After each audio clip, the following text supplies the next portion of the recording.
Alright, so let's go ahead and jump over to the arms. There's really three major areas of the arm. There's going to be the inner arm, or the inner upper arm, which I'm doing right now, and then the shoulder, which is going to kind of go over the upper arm quite a bit. It's going to hang down past the shoulder. And then the forearm. And it made most sense to me to start with the upper arm, just because of the fact that it's below everything else. So I don't have to I can build stuff up rather than try to build stuff in. It's a little bit harder to do that. Alright, so I turned on polygroups for my clipping brushes, just so I can get nice edges that I can later use for group loops if I want to. And a good thing to do if you're gonna start using groups with your clipping curves is you see here I've already used group loops to loop everything. But after you do that, if you're gonna start clipping it, you really should merge everything into one poly group. That way you don't have a bunch of messy fringes at the edge of your mesh that might interfere with the polygroups you're cutting. In case you don't cut enough, you'll leave a few groups over there on the edges. So just unify everything, make it all one polygroup before you start cutting into it. Alright, and so I'm just adding some plating onto the top of the mesh I just created here. And I turned on back face masking on my masking brush to make sure that it didn't, when I extracted it, it didn't extract on both sides of the mesh.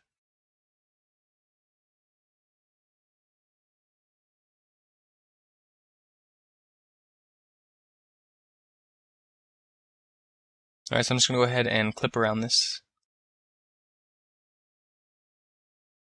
kind of following the shape of the mesh below it.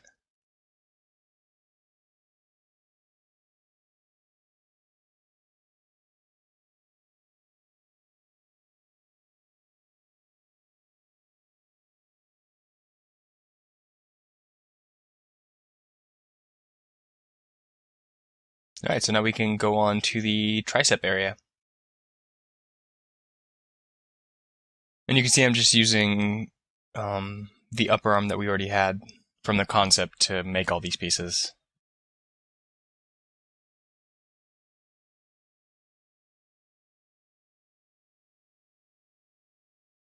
Alright, I'm just going to clean up the mask a bit and extract it.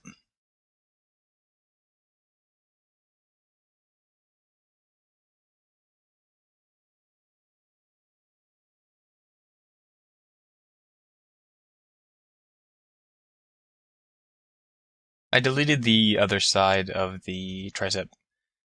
When I extracted it, I had symmetry on, but again, using the clipping brushes with the symmetrical mesh over the x-axis will give you some issues when you're cutting into it.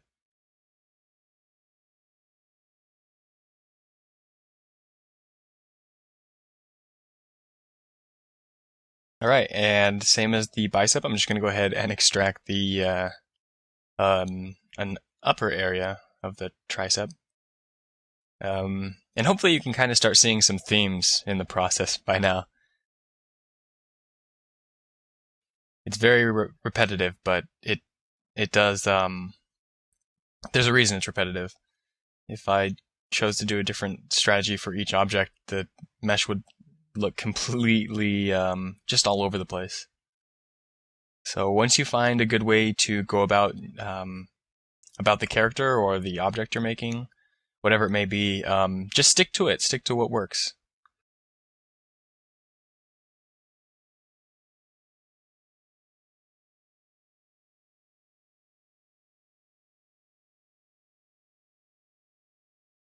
All right, and so I'm trying to cut this away here separately from my other cut. And the reason I'm trying to do this is I want the polygroups to be separated. So when I use group loops, I get that nice hard edge that you can see. Otherwise, it would just kind of soften itself and kind of merge together.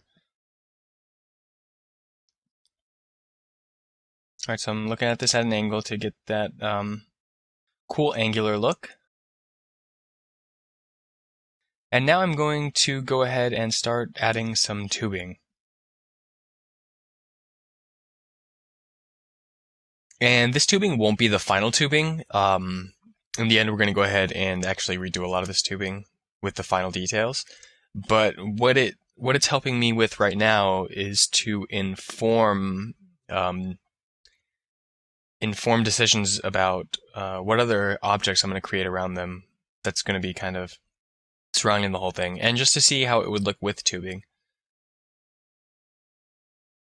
I wanted to go ahead and put some kind of placeholder there just to tell me what's going on. Alright, so I went ahead and dragged this to the other side just to, well, because it looked cool and I wanted more tubing.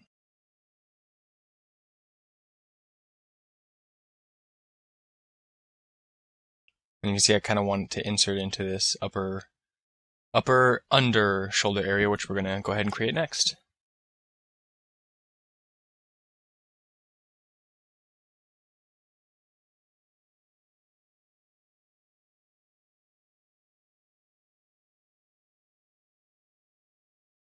So I'm just going to go ahead and mask this off.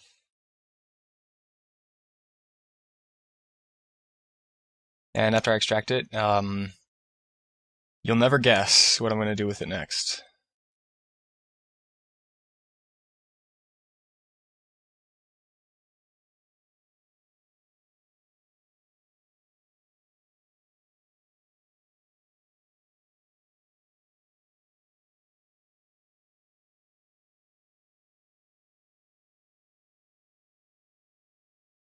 Okay, so we have it extracted, and now just take a guess at how we're going to finish it. I dare you.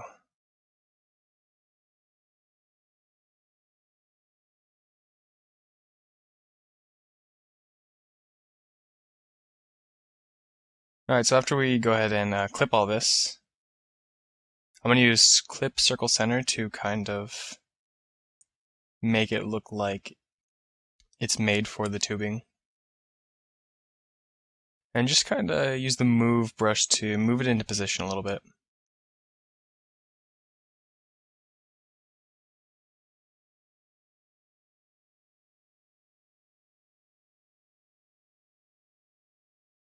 I'm going to go ahead and subdivide these a bit just so I can just get a better idea of what's going on with them. Kind of move them around, have more resolution to play with. Okay, so now I'm making a little insert here, like we saw in the fundamentals videos. So I'm just gonna go ahead and extract this part of the Z-spheres.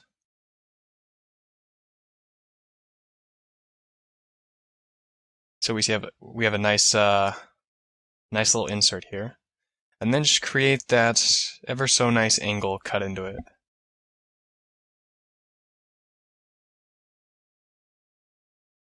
Alright, so that looks pretty good. And now I'm going to go ahead and use a bit of the trim dynamic brush to cut into the edges here. I wanted to kind of alleviate some of this 90-degree angle stuff that I have going on. So, and you notice this brush, this trim dynamic brush, is really, really successful at just breaking up a 90-degree edge into like a 45-degree edge or whatever you want it to be, really. It's really easy to cut into it. I wouldn't recommend using the H polish brush for this. It'll give you a lot of problems. But you can see I'm using it here, but that's already because I've used the trim dynamic to kind of define exactly how I want that to go. But again, the trim dynamic isn't really the best tool for getting a smooth result, but it gives you more. It gives you a more accurate result to the angles and overall shape that you want. But to clean it up, you should really use the H polish brush. So we're going to go ahead and move on to the shoulder pads now. And you can see I'm using the planar flatten brush to kind of push down all this extra, the overplating, so I can create the under piece. But you can see right now when I'm working on this, I didn't really realize it at the time, but the overall shoulder gets a little bit flat. You'll kind of see this. You notice in the concept mesh, the shoulder pad had a really nice circular, almost spherical feel to it. And when I used the planar flatten brush to get under this, it kind of ruined that effect. So I'm actually going to go ahead and do this piece twice, but I think it's important to see the process either way.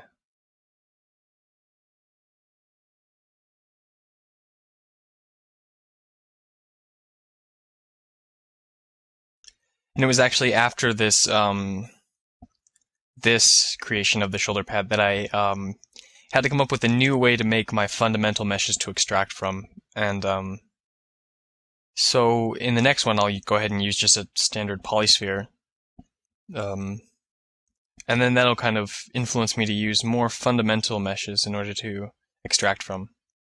But this is still really good. It's still a good process. And you should just really use whichever process works for the problem at hand.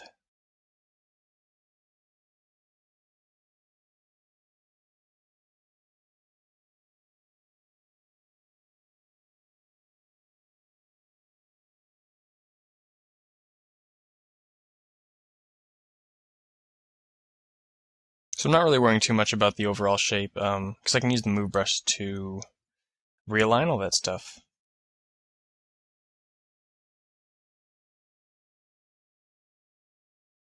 Okay, so this is more of a archaic way of getting that effect of a plate that actually consists of multiple plates. So what I've done is I've gone ahead and selected the outside of this mesh right here. And then I've extracted a really small piece right here, you see. What I'm going to go ahead and do is inflate it a bit. And then kind of use the move brush to just make it a little bit bigger than everything else.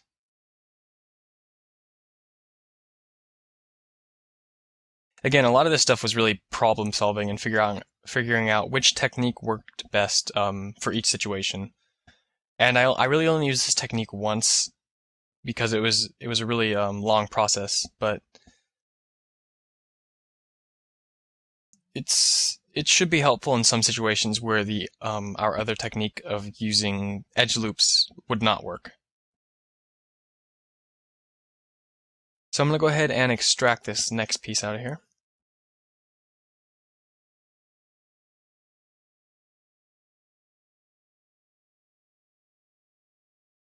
Alright, and I'm going ahead and just using Shift S to throw those down to the canvas so I can see what the final result I'm trying to get will be.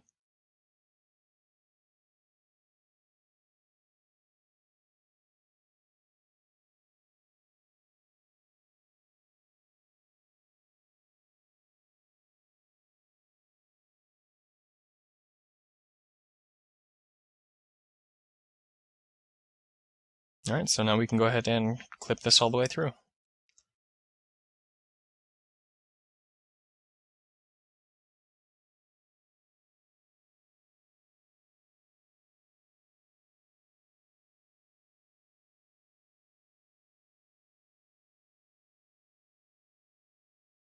And so you can see I did actually do a few parts, more than once.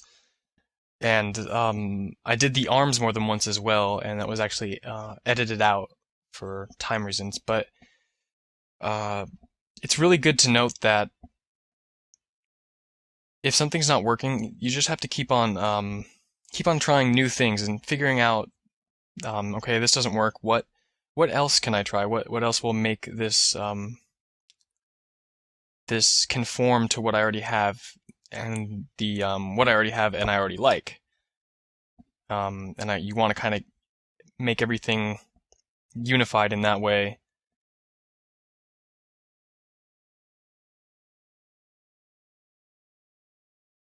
So it's kind of a constant struggle trying to figure out what'll work, and eventually you'll find out once you get far enough into the mesh, or into the character, I should say.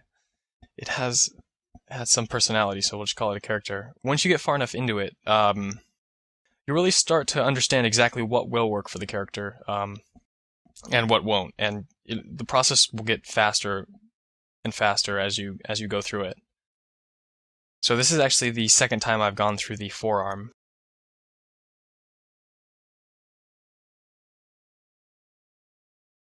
Because the first one didn't look as great as it should have. So we can go ahead and just cut that out. You can see we get we're starting to get very, very clean results. And what I'm doing is I went ahead and I'm using remesh all to kind of get a very blurred version of the forearm, and then I'm using the Z project brush to kind of average out areas that I want to extract. And the reason I started doing this was because sometimes you notice when I was extracting from my concept meshes, I was getting a really sometimes they were folding in on each other, the meshes that I was getting. But also, another big problem was I kept having to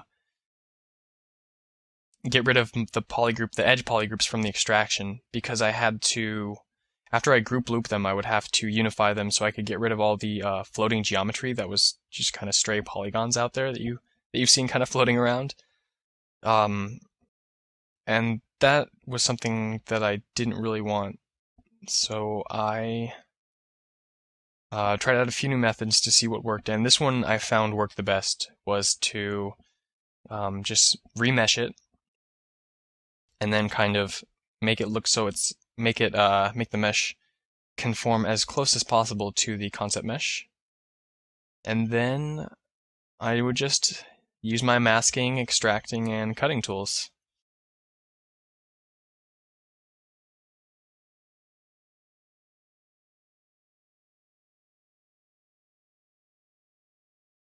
Alright, so I'm just going around all the edges and clipping this guy out.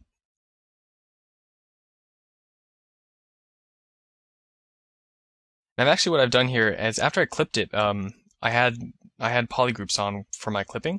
So I went ahead and hid everything but the top, and then re-extracted it so I could have really clean edges there. So it's kind of a multi-part process, but it gives you something that you can work with a lot more later on. So it's a good step, and it only takes a few more minutes to push out the new mesh.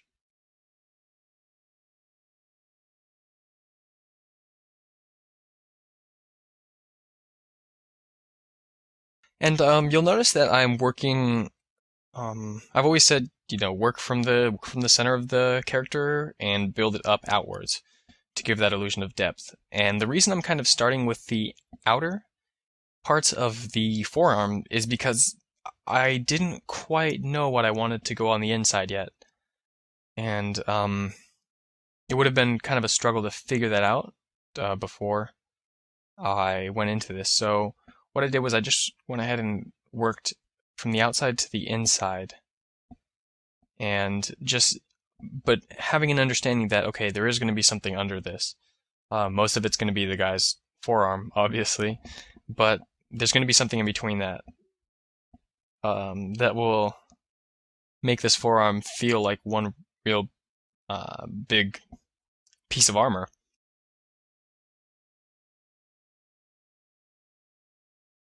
So it was just something I had to keep in mind.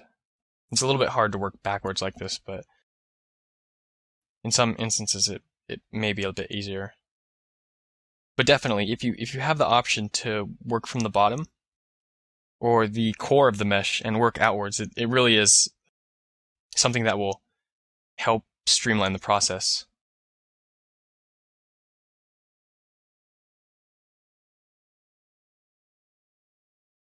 So again, I'm just kind of following the concept mesh that I have.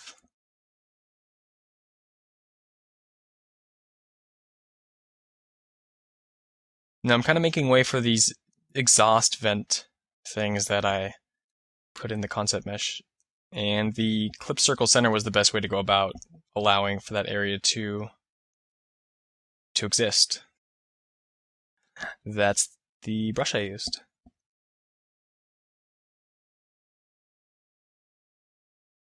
And this is going to be a really difficult part eventually. Getting all the gun stuff to integrate into the forearm and make it look like it's one piece and it's not just kind of the gun was inserted as an afterthought. So that's something to keep in mind.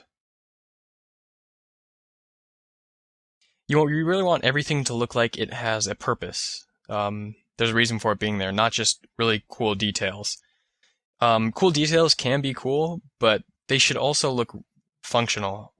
I remember when I started doing hard surface stuff, I would just make overall decent total shapes, and then for my details, I would just stamp on a bunch of just random blocks and doodads and stuff that didn't really look like they served any purpose at all. It just kind of looked like I had stopped caring at that point and just stamped everything on. So it goes a long way to put a little bit more effort into the details and give the illusion that they have some function. It really does help.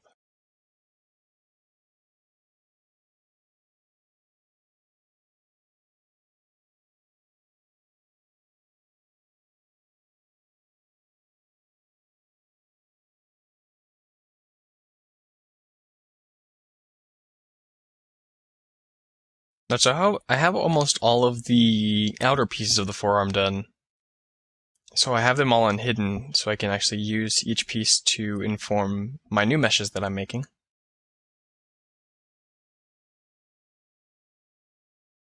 And you can see here I'm starting to use that edge loop function. Really cool. Inflate that down and give us a nice mechanical hard-edged look.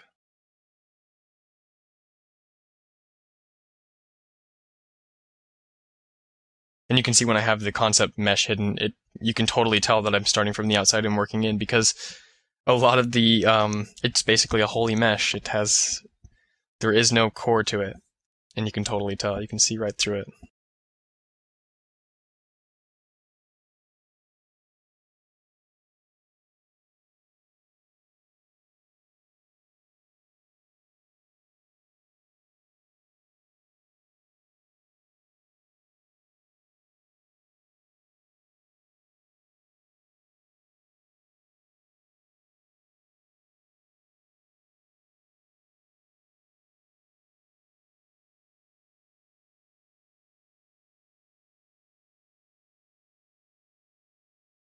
All right, so again, you can see how smooth of a mesh I'm really using here to get my extractions.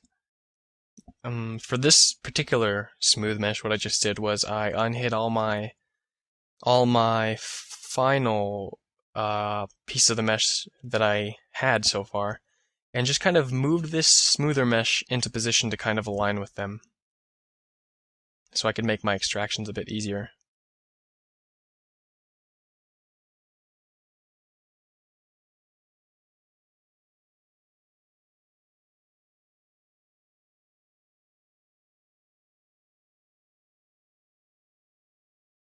Alright, so I'm going to go ahead and actually just clip this straight over and see how it looks.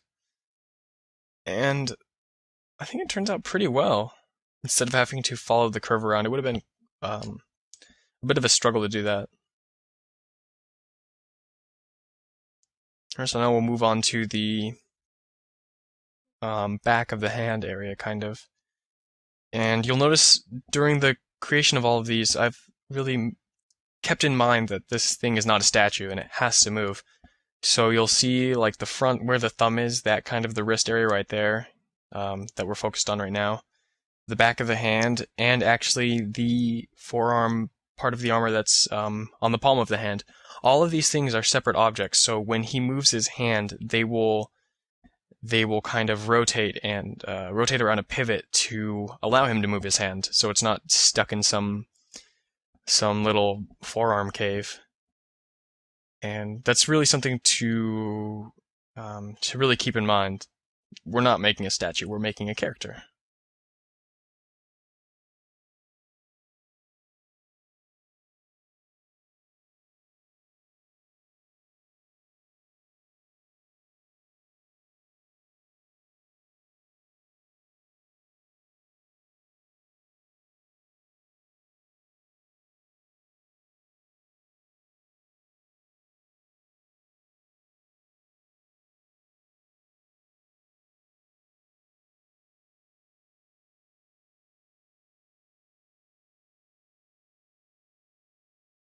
Alright, so I'm just going to go ahead and clean up this mask here. In this particular instance, in the area above the back of the hand, I could have made this piece that I just created now first, and then made the piece on top of it after. It probably would have been a bit easier, but not by leaps and bounds, so it's not a huge deal.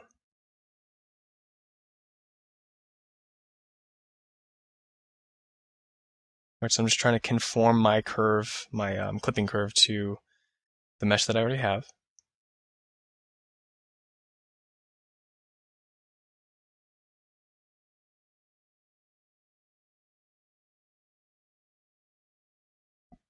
And giving some area. I'm thinking that these areas that I've cut in, the little hole in the wrist and the hole in kind of the upper forearm area, that's going to be where the pivot is that allows these areas to move. So I'm going to put a little detail in there. I'm not quite sure what yet, but that will certainly be figured out.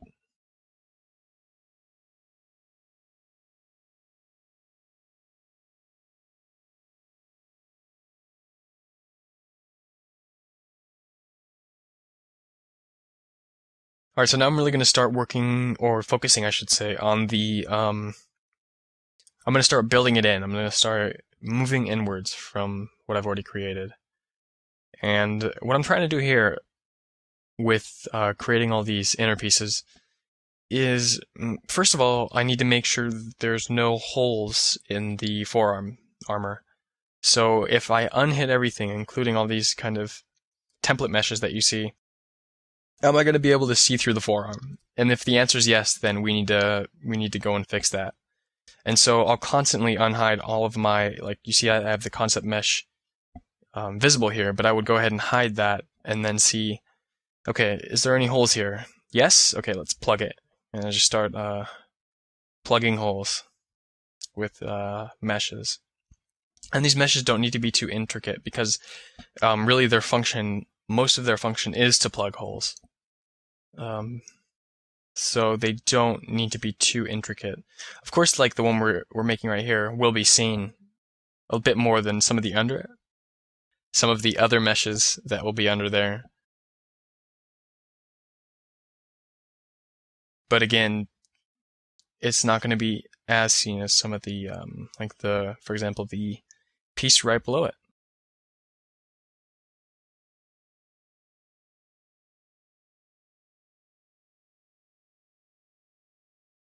And you can see the mesh that I'm creating right here is both an inner and an outer piece. So, I mean, it's not like I'm creating the under meshes and saying, well, they're not going to be seen. I can just totally destroy them and make them hideous. I'm not doing that. I'm still giving them care, but I'm not polishing the surface as much as I would for the outer pieces because it won't be seen.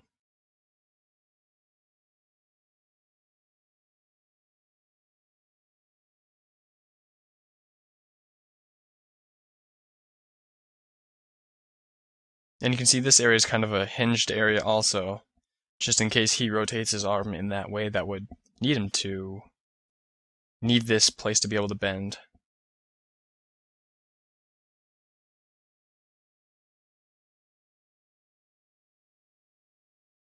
Alright, so now I'm kind of going into the broader strokes of the inside.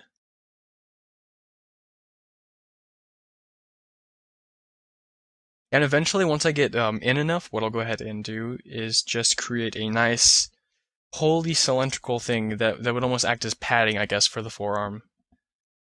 That would, if there were any holes left, which I don't think there would be, it would plug those. It would not allow anybody to see through the forearm. And it just kind of gives us that beefiness. It'll add to that illusion that we've so often talked about. And you can see I haven't really placed anything under as well, like any of the gun stuff or the gun itself. And I'm just going to put a placeholder in there in a moment for a while until we get to the actual details. And I'm just trying to get that edge detail that we've been doing. And so now I'm using the trim hole brush to kind of pull out and then push back in a circular area that will allow me to place some cylinders in there later that can kind of pop out.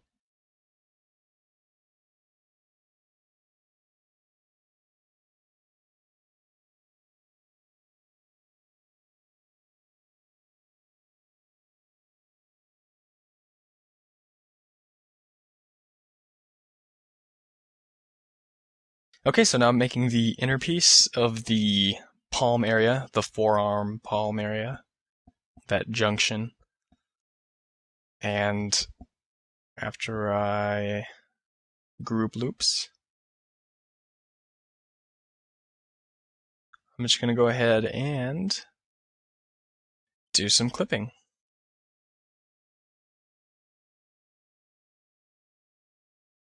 And I've mentioned it before, but I'm sure by now you've probably noticed the angle that I use for my kind of overall shape direction changes is pretty much the same every time. I'm not sure if that's a habit or if it's just well, I mean, I'm sure it is a habit, but it's something that I like to do that, and I think that using kind of the same ideas over and over helps really to unify a character. So that's why you'll notice that I have a lot of cylindrical areas. I have a lot of holes. I'm going to have a lot of tubing in between those areas. And then just a lot of nice overall shapes. And you can see now I'm doing the shoulder again. This is going to be the final correct shoulder.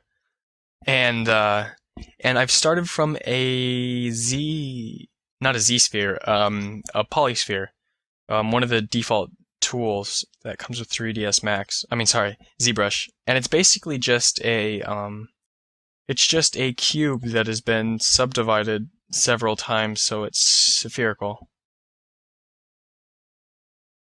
And the reason I'm using that is not only because it has the correct shape that I kind of want, this overall spherical shape, but it also will give me a very, very, very clean extraction.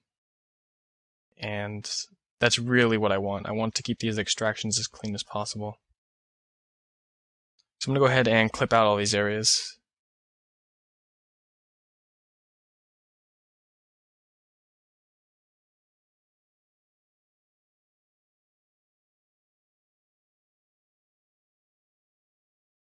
And you can see that or maybe you can't see right now, but I can tell you that I have the polygroup function enabled on my clipping brushes. And throughout the entire character, I'm pretty much going to have this enabled, although at times you won't be able to see it. But that's for good reason. The reason that I have it enabled the entire time is I'm going to spend a lot of time manipulating the edges of all of these plates, and I want to have really easy access to them. And one way to have easy access to them is to separate them by polygroup. So I can just go ahead and select the surrounding meshes and select these. And so now you can see how useful that is to have the edges enabled. So I'm going to go ahead and use my edge loop trick to kind of get a really sharp edge and then just inflate this in.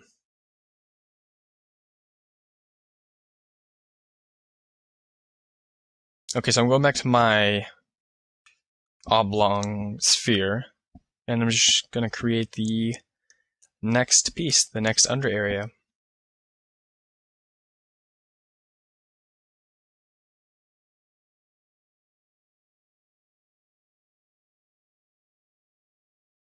So I'm just going to go ahead and mask it off and extract.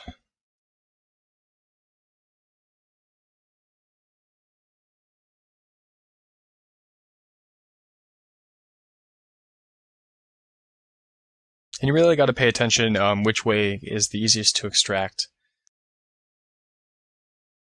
Inner or outer. For this one I chose inner just because of the fact that the template mesh that I'm using to extract this from, the template sphere, is snugged right against the mesh that I just created.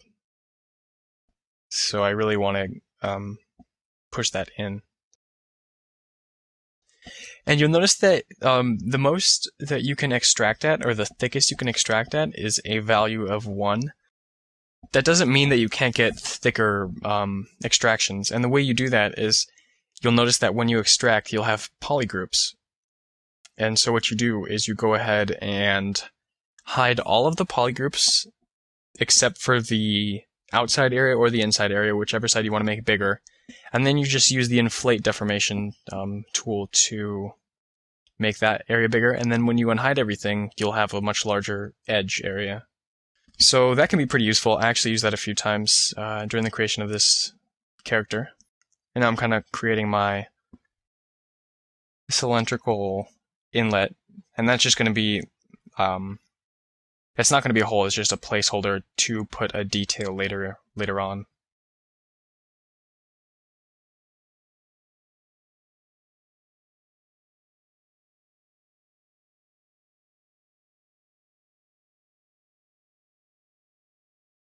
And so now I'm just creating a few little detail meshes. Just a few, not going to go too in-depth with this. Because I want to have, for the most part, I want to have all of my base mesh done before I start adding in details, and I want to kind of add details throughout the mesh. That way my details don't change the further I get into the process. Because you'll be able to notice. You won't know exactly what you notice, but you'll feel that something's off.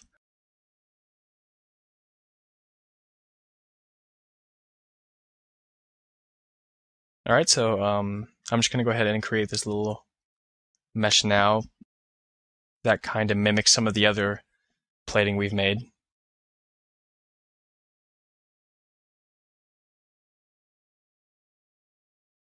Let me go ahead and clean up the mask a little bit. And you'll notice when I started doing these kind of 3 circle details, I started using the mask circle center brush instead of just the masking brush itself. And now I'm using more of the masking brush. And it's a good idea to kind of, if you have multiple ways to do something, you should try both of them out and see which one works best. And eventually I found out that the masking just with the pen works best because you can make all of the circles the same size without much effort. So that's the way I continue to do that. Alright, so really just, this is the home stretch for the arm. I'm just going to go ahead and create this shoulder, this elbow area. And this is pretty much going to be the last mesh. The elbow area is going to change a little bit too, but I don't know that yet. But I will, eventually. So I'm just going to go ahead and cut this area out and see how it looks. And most of these areas are still subject to change. I don't know whether or not I'm going to change them yet. I have to look at them in the fullest context. But it's important to keep that in mind. Nothing is set in stone. If something sucks, we can always change it and make it cool. It's the cool thing about doing 3D and making your own stuff. You can always change it. You can always make it better. You can always improve it.